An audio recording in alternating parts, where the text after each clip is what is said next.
We have three fantastic panelists today.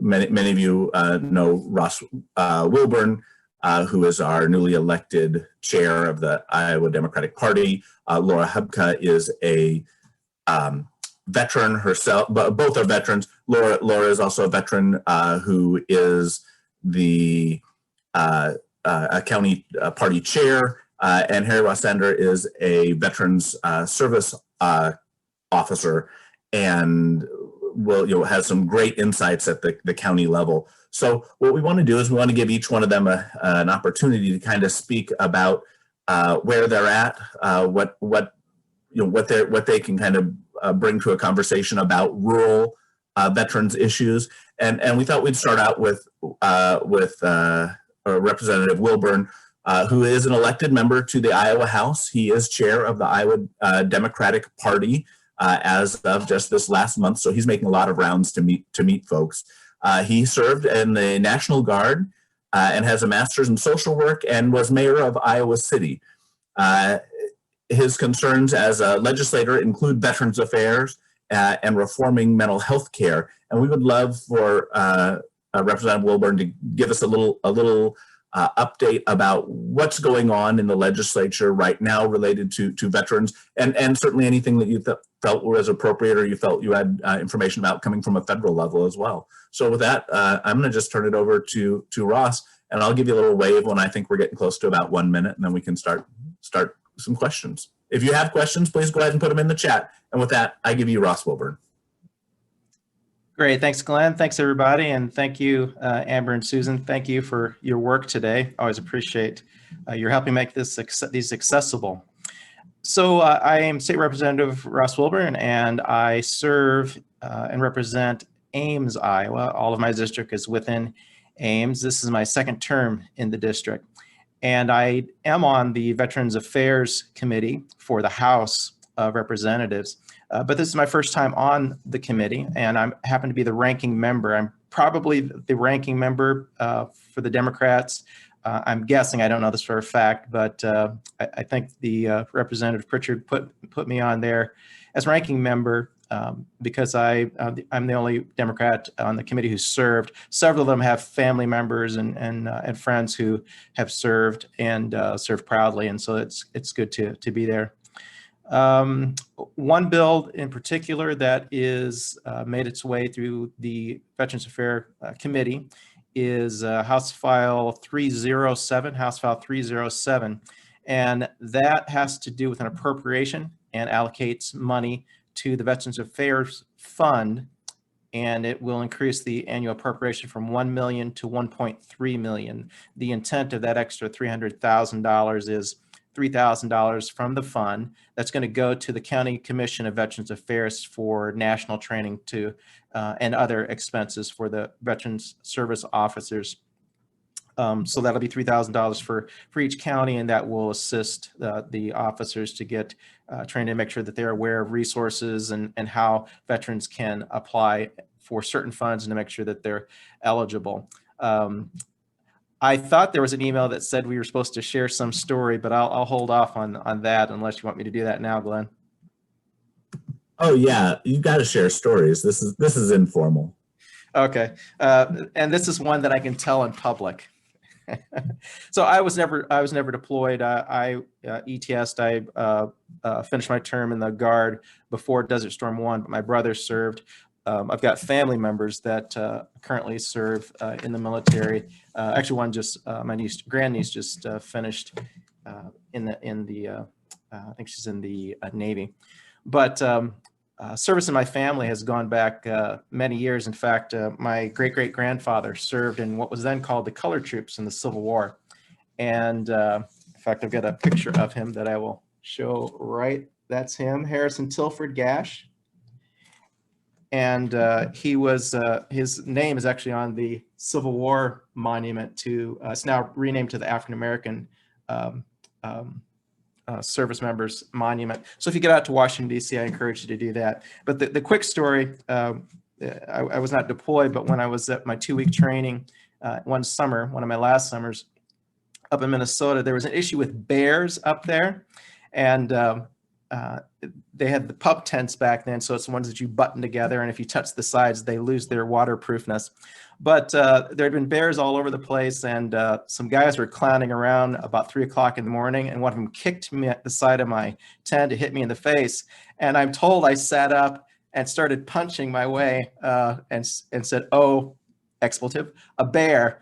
And the tent came down. All I could hear is guys running away, and so I slept in my truck the next day. To my credit, though, there was a bear that morning where we were in the chow line, so we had to wait to eat chow. But I still have people that call me Sergeant Bear, or how are the bears there in Iowa. I'll stop right there so we can move on to others. But just a quick funny story there. That's awesome, Ross. You come from an interesting perspective. I'm gonna just throw a question or two at you for the moment that kind of relates to the what might be going on in the legislature. But I share that relationship of being a child of a military man, being born and raised in a military family. And I reflect on that. That's my culture. My culture, my American culture is a military child, and it's not chose. It was something I was born into, and then it's something that I aged out of, and was kind of left without this relationship with the military once I turned 18, and it was a very strange situation. Did you experience that growing up, and did that motivate you at all in your choice to serve? Well, my father didn't serve, but one of my uncles was in the Air Force in the late 60s, early 70s, and so my brother-in-law served as well around that time, and so it was an influence. I wasn't aware of my great-great-grandfather until later in life, but you mentioned that I was mayor. Often I would go to the send-off for National Guard troops that were headed overseas. In fact, we've got Iowans deployed right now in the Middle East, and we did have some National Guards members in the January 6th insurrection afterwards, providing protection for the inauguration. I think I'm also a former youth counselor, and there were often times when I would have to provide counseling support for families whose loved one, the parent, one or both of the parents were deployed overseas, especially around Desert Storm time. And so just being aware of the issues that both those serving and their loved ones who really are giving a sacrifice for having their loved one be away is part of my awareness. But I think I see Jathan on here, who used to be at Iowa State University and certainly supported the work he did for veterans at Iowa State University and the great work that folks are doing there.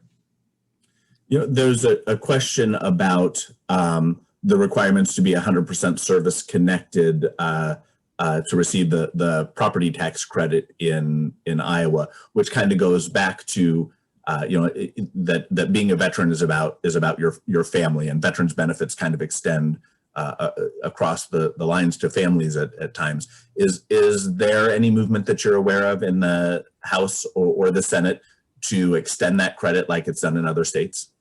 In the House, and actually I just assigned Representative Timmy Brown Powers up in Waterloo to a bill. This is related to the Veterans Homestead credit, to disability credit, to take it from 100% disability down to 70% to be eligible for that. So that's one bill that I'm aware of. There's kind of an interesting observation I had just at 2 meetings ago.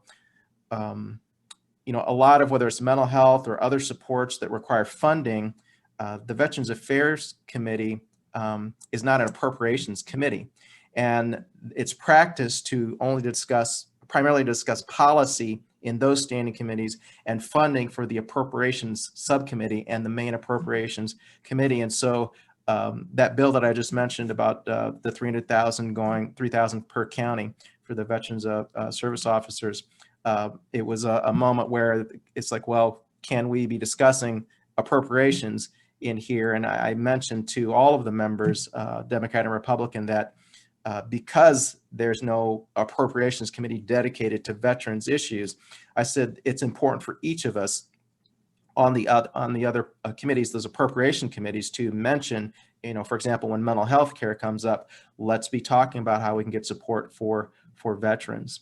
So it's kind of an oddity, but I think for any of you who've got a representative who's serving on Veterans Affairs, please give that reminder. That's a walk away, that if you are on any appropriations subcommittee, to make sure that there's an eye towards support for veterans and their families. I'm on the main appropriations committee now too, so that's a new committee for me. Great question. Yeah, those are great points too, because we have a lot of people who are reaching out, and I failed in my announcements. I can't believe I failed to mention that we do have with us Shelly Servadio Ellias, who is the actual Veterans Caucus chairperson. When we originally scheduled this, we were trying to do it back in November around Veterans Day, and there was an important election going on in November as well that really took a lot of Democrats' time, and so we pushed this back to this time, and she was instrumental in helping us organize this event. And James Marin is with us as well, who is our liaison between the Rural Caucus and the Veterans Caucus, and those relationships back and forth within the party. It's just another good example of how we need to communicate and work together. We're wanting to communicate with you as our legislators, so that we've got legislators talking to the caucuses and caucuses talking to each other. And I'm just so appreciative of you being here today. Shelly, did you want to take a moment and just share about what the caucus has going on specifically in places where people can hook up with you, etc.? Glenn, could I mention one thing about Shelly though before she goes, as she gets her thoughts together? Shelly did a great job in Des Moines at the legislature in the Capitol. Introduced her to the commandant at the Veterans Home as well as the governor. She did a great job mentioning some issues and pressing them to put in front of them. So nice job, Shelly. Yeah, Shelly, could you share with us a little bit about what the caucus has going on? Yeah, I'd be glad to. Thank you, everybody. I love that we are working together, and that so all the caucuses, all of our issues intersect. Rural veterans have issues where like mental health parity is actually the biggest thing that I've been trying to work on for years for veterans. And rural veterans have great deep needs, that their access to healthcare, mental health care, banking, loans, things that they need, USDA, veteran, VA loans, homestead loans. It's the money runs out within the first couple of months of the year, the home program. What Ross was talking about, appropriations. I went with Black Caucus Chair Al Womble to the subcommittee for the justice, what is it called, Ross? Do you remember?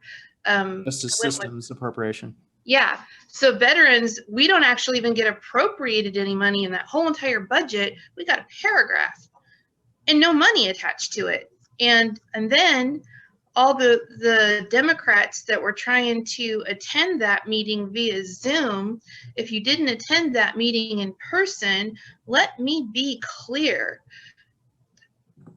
If you attended in a Zoom, all the people that voted for their elected representatives were disenfranchised because their duly elected representatives weren't allowed to comment or participate in the very subcommittee meeting that was meant to break down the barriers of systemic racism and oppression in our state, because they've weaponized masks. That's what it's come down to in our Capitol. So I didn't hold our annual caucus meeting at the Capitol because of that. It wasn't safe for our caucus. So I took our legislative agenda and I went by myself and represented us. And I took our legislative agenda that we had voted on in our caucus meeting, and we partnered up with the Veterans National Recovery Center. Their legislative agenda is basically the same as ours. And I looked at the legislative agendas of the VVA and what some of the other veterans organizations has put out. And we're partnering with everybody else so that we all have the same message. We all have the same needs. I looked at the Democratic Party's platform for veterans. And because I helped write it, because out of 2018, I was the chair for Veterans and Military Affairs platform on the state platform committee. So our platform, our legislative agenda, everything intersects, and it has to lift up all the needs of all the veterans for around the state, and it has to be for every veteran of every color, every social economic background, every sexuality or lack thereof, trans, non-binary, everything, lottie-dottie, everybody. We have to be the voice, and then we have to fight for them. We can't just talk about it. We have to engage, and we have to do it. We have Shelly, to. That's what I do. Can you give the link to your Facebook group, as well as where anybody else should be trying to check in so that they can participate in the Veterans Caucus specifically as well? If you would throw that in the chat, that would be awesome, or however you want to get it out there. I don't have it right this second. You want me to do it, Shelly? Yeah, if you could help me, Laura. I'm technologically. I'm also the Facebook part of the administrator of that page, so I can send you both. And then I have to say, I can't say enough about the people that I have in my caucus. I have Temple Hyatt, I have James Marin, I have Laura Hubka, I have Terry Stewart. I've got, who else do I got here? I mean, we are a team. So Laura Hubka is 1st District Liaison, James Marin, 3rd District, Temple Hyatt, she's coming out of 2nd District. We have a charter, and our charter is our structure. It delineates how we work together, and our liaisons, they are elected by their districts, and then they represent each districts, and then they in turn also sit on our executive board. And then I can delegate out responsibility, and I can say, Laura Hubka, 1st District, can you tell me what's going on out in 1st District? Are you having meetings? What's going on? How are things going with your legislators, your congressional district legislator? What's going on out there? What do you need? What legislation or platform planks, what do you need out there? What do we need to do? And then she can report back to me, and we can just talk in Facebook Messenger. But it's that simple, but it's also that necessary. And that's the perfect segue into having Laura leap in here. She's supposed to start at 10:25 for us. All right. Thank you, guys. So let me plug her in, right? Just dovetail right with what you were saying, Shelly. Can I finish one thing though? I want to talk about, I'm working on a bill with Timmy Brown Powers. I've talked with LSA. We've got something for mental health parity that's going to come out. We don't have a bill name yet, but she's waiting on a bill number. I'm very excited about this. So hopefully we'll have really big news soon. But it's going to be to help veterans that are suicidal. It's going to help create a safety net. And when a veteran or somebody that's in crisis needs help, it'll get them that help that they need until we can get them to the VA and to a mental health care bed. And it's going to also create a position to help navigate all of this, so it'll be funnel proof. So keep your fingers crossed, okay? All right. I have to go to my art gallery. I have an art show, so I can't stay. So thank you, everybody. I gotta go. Bye-bye. Well, we will certainly make sure that we're getting people over to the Veterans Caucus as well to participate with that and support it. But bringing in Laura now, Laura Hubka, obviously she's the representative for the 1st District from the Veterans Caucus. She served 10 years as a Navy hospital corpsman, and she is chair of the Howard County Democrats. She works as an ultrasound technologist in Cresco, Iowa, and I'd love to hear how you engage with veterans in your rural setting, and what you see as priorities for rural veterans, or for yourself, and please just feel free to share your story. Sure. I come from a long line of veterans, grandfather, all the way through me and my two sons. My oldest son was injured in Iraq, not horribly, but that was my first real introduction to VA healthcare. I mean, my dad had it. I didn't really pay much attention, before I left home, because that was my dad. So when my son came back and was injured, had really bad PTSD, and even having me as an advocate, if I didn't know anything about healthcare, it would have been, I can't imagine the families that deal with this, that have no basic concept of how to get through things. And him being over 18, there were a lot of things that I couldn't get into until he let me have that. So that permission. But it's changed significantly. That's over the last 10 years.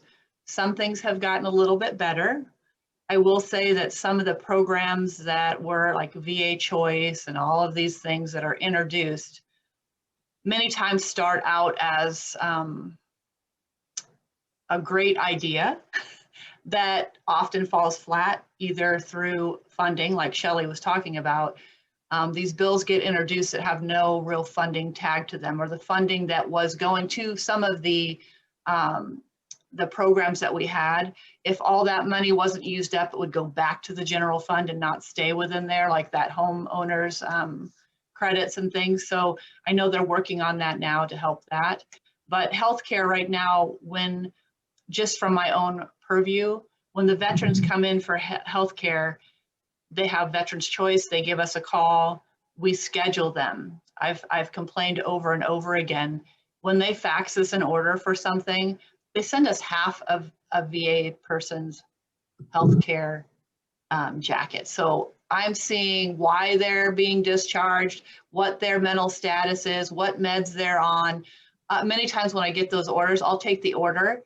I've been taking that big packet back to the veteran and handing it to them and saying, I just want you to know that this is what they sent to us. So I know everything about you, and I shouldn't. So that's really a program that should be fixed, like whatever, however it is that they're ordering it. I've complained about it again and again. I shouldn't know those things. People in a healthcare setting shouldn't know when someone's coming in for a chest x-ray, why they were discharged, whether it was honorable or dishonorable, why they're, what medications on, or what psychological problems they're having. So I would like to see that get fixed. I did put in our, I sent an email to Jackie that has some clickable links on it of how people can get healthcare and where they can go, specifically PTSDs at the bottom of it. I was going to try to screen share it. I don't know if Jackie was going to open that up. Can I do that now? Okay. So this is what it still says disabled, but we'll see. We'll give Jackie a minute. She's got that finger up. Yes. Try it now. Try it now. There we go. So let's see. Okay. I think it's going to work. Okay. So 62% of the veterans in the state use healthcare, which is, that should be 100%. We should be working our way to a point where 100% of our veterans feel like they can get healthcare when they need it and know where they need to go to get healthcare. I sent this along that has the regional benefit office, so you can click on that. People that need home-based primary care, what you need to be able to qualify for that, and the link that you can use to click on to see if you can do that. For most of our veterans are older and Medicare age, and they have disabilities. And so this is a place you can go to see if you're eligible for that and get benefits. And then I just put links to all the VA healthcare systems in Iowa. So you can click on them and it'll take you to where those services are, how you get in touch with them, all the different places in Iowa. And then down here, I started a PTSD program. And so you can click on here, the VA National Center, and then local VA centers and centers you can call to for PTSD treatment, and also for women's stress disorder treatment programs. So here's the phone numbers of the people that are running those. And if you need help immediately. And so feel free to share that with people that you know, or VA people that might be complaining that they're not getting the care that they need or don't know where to go. And I think that's a lot of the problems with the younger vets that come home. They don't know what they're eligible for, and they don't know where to go. And they don't want to go clicking on a bunch of links and try to call people, because you know you're on hold for quite a long time when you do any of those government services. So hopefully if we can help them and their families be able to access the health care that they need through TRICARE in the state, that would be great as well. And I think the biggest problem is people just not knowing where to go, or going through systems that they don't understand and they don't have someone to talk to. Every county has a Veterans Affairs assistant that's usually in their courthouse or somewhere around there. They can click on those links and find out who it is and what they do, and that we should try to find ways to help them get those services that they need and not be afraid to do it, because so many people around them are telling them it's a waste of time. And the money isn't always there, but we need to make sure that we highlight the issues that our veterans are having, mental health issues and other health problems that are associated with their service. They are entitled to get care for. And for me, I just want to make sure that every veteran has a path to get there and get the care that they deserve and that they're eligible for. And that in the legislature, like Ross is working on, trying to make sure those things are available and that they're funded. You know, that we don't have $300 million sitting there in a bank account, and we're not using it to fund so many things. And this would be a good thing to fund. Iowa has a lot of veterans, and most of them live in rural settings that don't have access to these big centers. So just making sure that we help people find those ways. And I hope that you would share those links with family and friends that you know. I think Jackie's going to email it out, or you know, I can attach the file as well, and just save it, send it to people you know and love, and make sure that they're getting the care that they need. Laura, that's a great resource that you put together, and it's a tool that I would love to see us, you know, we'll share it with everybody here, but I'd like to share it with our county chairs as well, because you all are kind of the front line of engagement with veterans. As a county chair, do you feel you're getting engagement from your veterans? Do you feel like veterans are you know, as active in the Democratic Party in your area as they could be, or things we could do different? No, we've really struggled in Howard County. We have a few veterans that are Democrats. Generally older Democrats tend to be, you know, our veterans tend to be Democrats. The newer ones do not seem to be Democrats. I have a pretty good working relationship with our county liaison, who's just the biggest Trumper you ever seen, but we work together on getting these things for our veterans.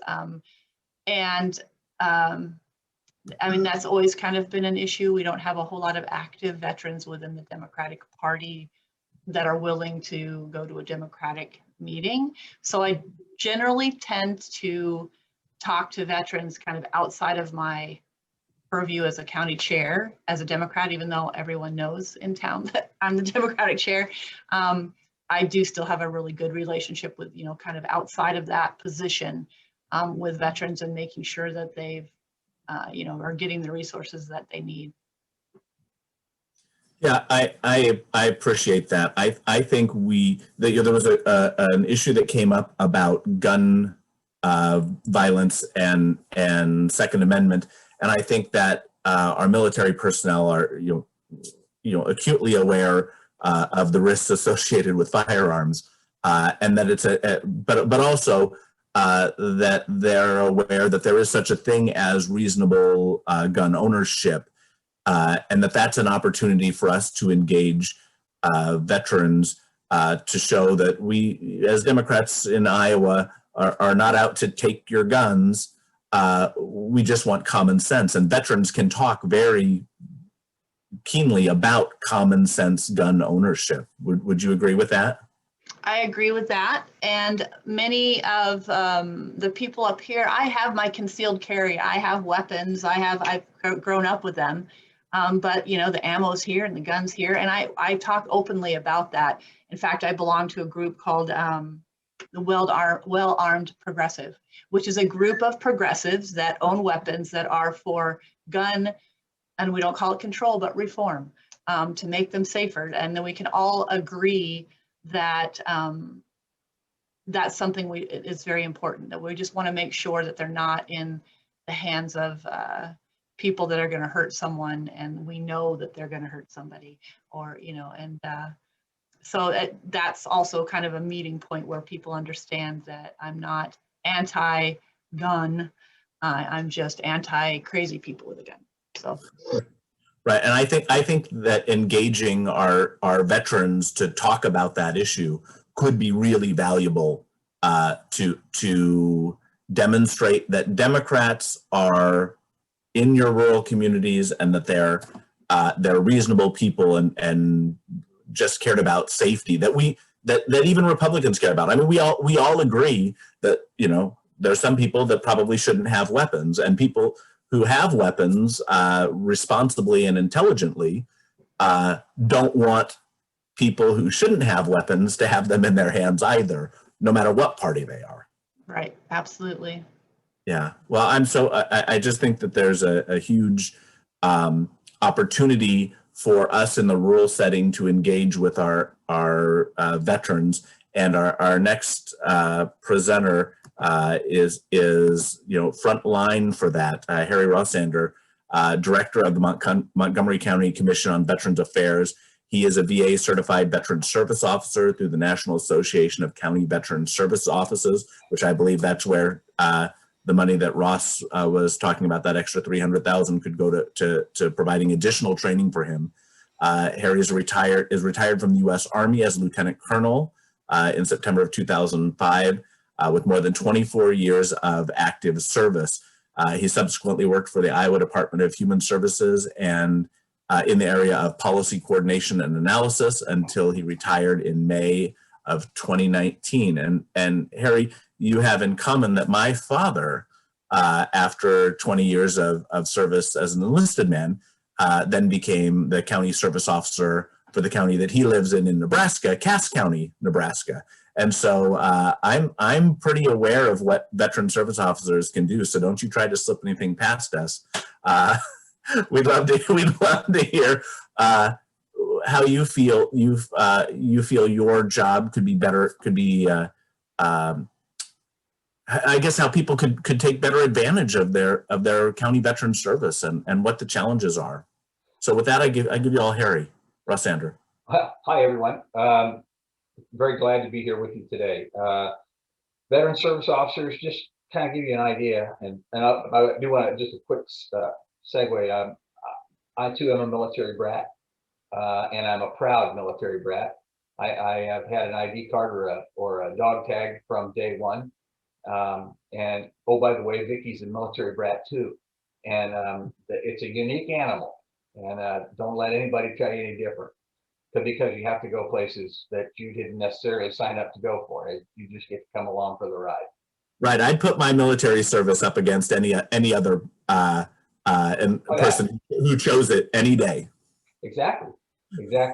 I do want to kind of give a kind of a picture here. If you can see this, I don't know if you can actually see it, but those black dots that you see, that's where the community-based care centers are in Iowa.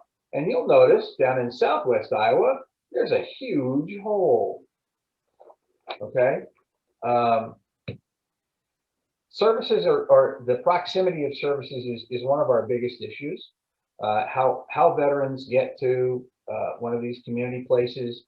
For example, if someone in Montgomery County has to do a hearing test, they may end up going to Omaha, or they might end up in Des Moines, or they might end up in Lincoln to get these hearing things. Because, oh, by the way, the VA, while they do have the ability to do hearing tests, they do not necessarily have those folks at the VA doing compensation and pension exams to determine if hearing loss is something that might be service connected. So in the end, for example, several weeks ago, I had to take an 84-year-old veteran up to Des Moines because that's just not really a good idea for him to drive for 2 hours by himself to get to a facility to get that done. So that's one of the issues is proximity to services. And the other one I would say is information about services. Every county in Iowa has a veterans service officer, and they're all members of the Iowa County and Iowa Commission and County Veterans Service Officer Organization, which is a subset of the national organization. And we have training annually. We're required to have at least 16 credit hours every year. To maintain that accreditation, you have to do 32 hours the first year. And of course, last year they did it all by Zoom. 40 some hours of Zoom call in 1 week was fun. But and PowerPoint Ranger is what I was in the Army too, because I was an Army engineer. So we did a lot of that. So these credit hours continue. So what you find is that these folks have been trained and are required to maintain this accreditation every year.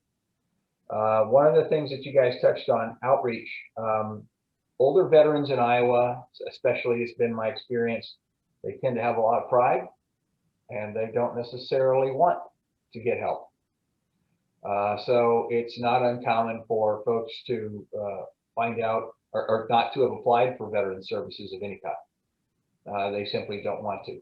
They think that's going on the dole and they don't want to do that.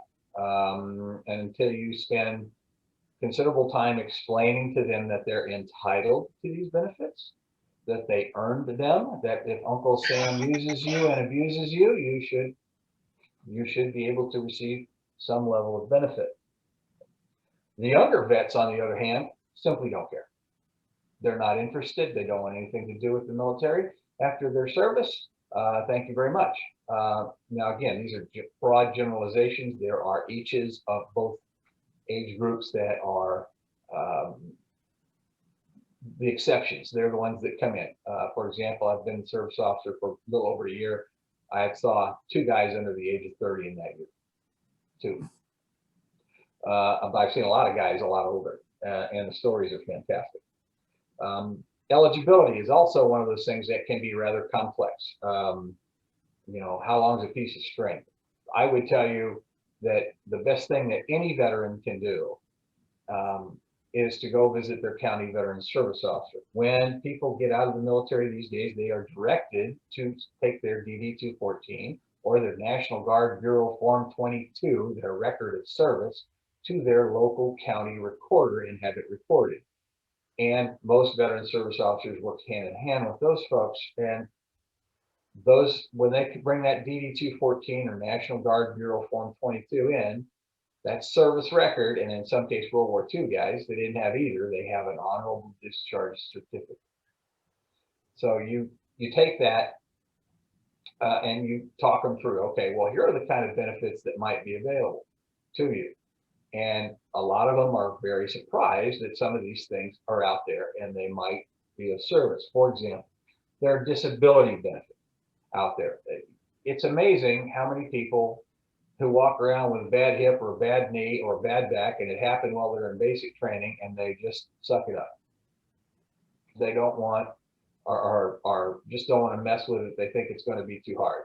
They sit with their service officer for a half hour, 45 minutes, and oh, by the way, you apply for it, You go to a compensation and pension exam to verify that this is in fact a no kidding injury that happened, and the Veterans Administration goes to their records, their military records, and other records that are provided, medical records that can be provided by the veteran themselves, and they determine that yes, in fact, they are service connected. And so they would receive some level of compensation. And oh, by the way, if you're a service-connected veteran, that means that your spouse or your survivor may receive additional benefits as a result. If you're not service-connected, those benefits are extremely limited. I will tell you that every veteran does get a flag. Every veteran does have the ability to have an honor guard at their funeral. There is education and training benefits. Now, they're not a lot, but there are some. It depends on where you were in the military, when you were in the military, and what actual education bills you signed up for. Vocational rehabilitation employment. This is one of those that a lot of veterans don't know about and don't use. They should. They absolutely should. There are training programs that are out there. They can be evaluated by counselors that are in the state. And they'll work with them to try and find employment that might be more suited to where this veteran is at mentally, physically, etc. These are the kind of things that they do. Home loans. Everybody's heard about the VA home loans. You know, that's the standard thing. It's been out there, but we can help you apply for those things. Burial benefits is another one. A lot of the funeral homes are well versed in getting VA burial benefits, and they work with spouses or veterans to assist with that kind of thing. Then there's dependents and survivors benefits. That comes in when the spouse is surviving the veteran, and they go into nursing care, skilled care, that kind of thing, and it's possible they may receive additional benefit. Where Medicaid, if you go on long-term Medicaid care, that means you have $2,000 or less in assets. And Medicaid allows $50 a month to the person in the nursing home. Well, if you apply for aid and attendance and a pension, and for a service-connected veteran's spouse, they can receive an additional $90 a month. That's not included in that. So up to $140 just spending money for that person so they can get their hair done, or they can, you know, they can have a treat once in a while or something of that nature, and it can be beneficial mentally for those folks. There's even some forms of life insurance, and then there's, of course, VA medical care. Any veteran who doesn't sign up for VA medical care is crazy. They absolutely should do this.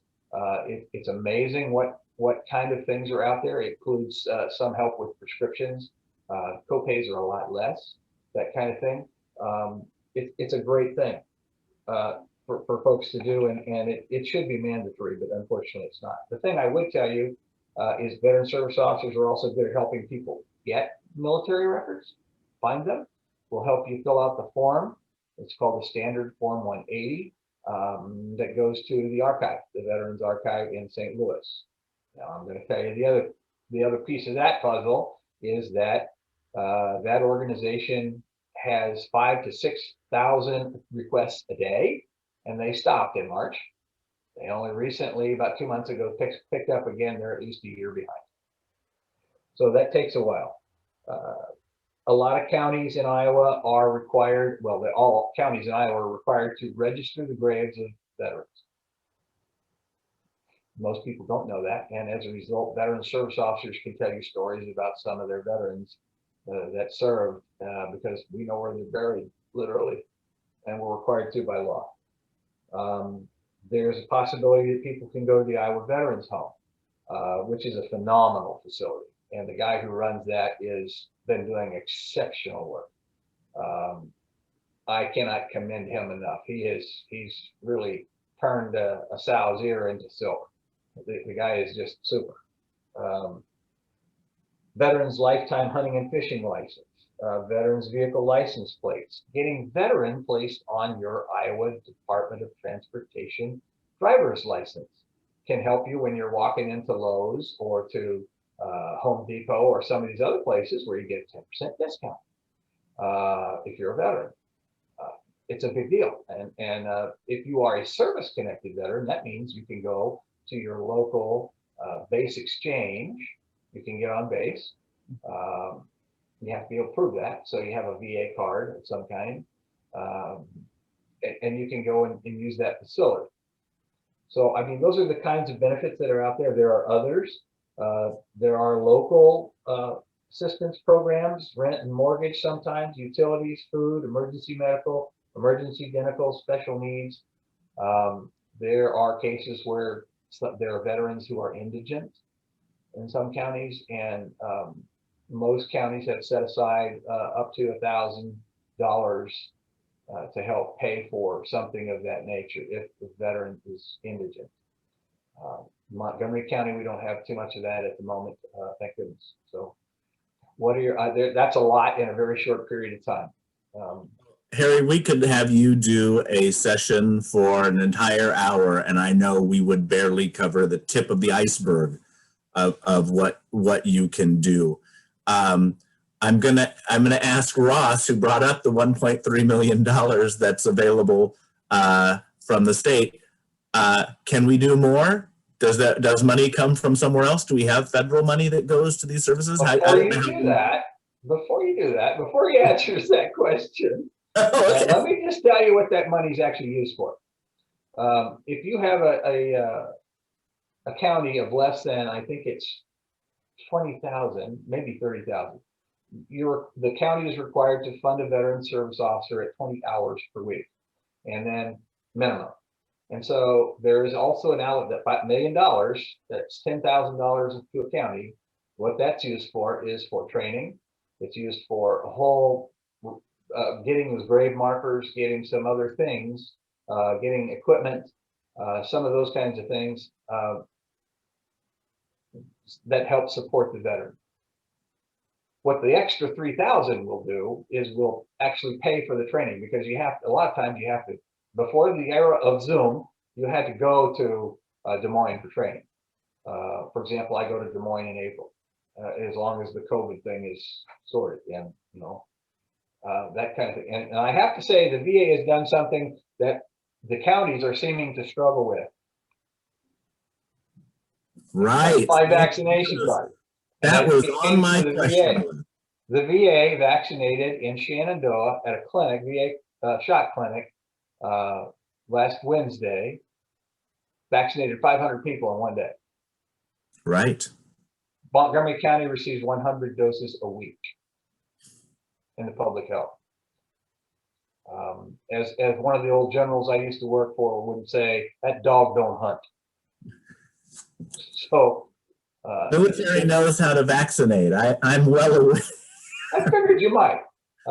So anyway, that's what the extra 3,000 would be used for, is to offset some of the training costs that are involved.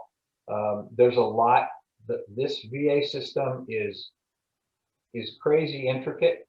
It's complex. I thought the Department of Human Services was crazy, and I did the administrative rules for them for 12 years. They're not even close. It's desperately needed by the counties out there. So what do you think, Ross? Is there motivation out there to do more for our county veterans? Well, Harry's right about that money, and it's general fund, so that's state money. And unless there's something that Harry would know, I don't think there's federal funds for training. Yeah. No. Okay. Yeah. So that money covers basically training for you, and then you've got to have a person like Harry who's just motivated to learn the system and to help veterans through it. Right. And I'm not gonna out Harry's salary, but they don't make much money doing this. So well, you can tell them I make $18 an hour. I work 28 hours a week. 8 of those hours are paid by my allocation. Yeah. That's what it is. And I'm happy to do that. And I mean, Vicki won't let me stay in the house very long, so I have to go do something. And it's heartbreaking that veterans kind of hold this benefit at an arm's length. This is a benefit that we want.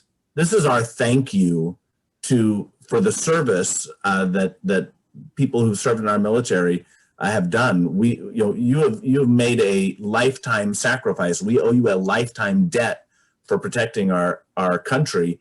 And as Democrats, I believe if we carry that message, we're going to attract veterans to us, that we are not trying to get you into the system. We're not trying to give you an entitlement. This isn't, we're not doing handouts.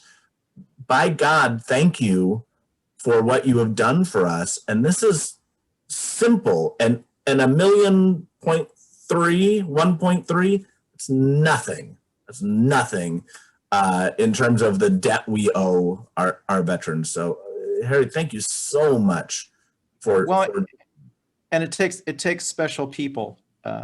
Veterans are special people anyway. But in terms of the challenges, and Harry and I think Laura also referred to veterans not wanting to a handout or impression of living off the dole, that type of thing. I can even think back to the 90s. I was an EKG tech at the VA hospital in Iowa City, and just even who was coming into the VA hospital for services, it was up in the EKG lab. It was rare that I would see, a younger person, and typically when I did, it was someone who was an employee and they needed a full physical. So that was typically what I would see then. It was either Jackie or Laura, it might have been Jackie, that posted a link to several of the bills that are in the legislature right now. So thanks for doing that, Jackie. And again, as I point out, there is no dedicated appropriations committee for veterans issues. So I can't reiterate that. Look at that link with all of us who are serving, Democrat and Republican, on the Veterans Affairs Committee, to take that eye towards issues that touch veterans and their families' lives to other committees, and especially the Appropriations Committee they're on. You'll find too. One quick story about DHS. When I started at DHS, the organization served 349,000 people in a state of 3.3 million. Then through my service, that 12 years, the organization, the Affordable Care Act happened, and the medical care in Iowa went silly for some reason.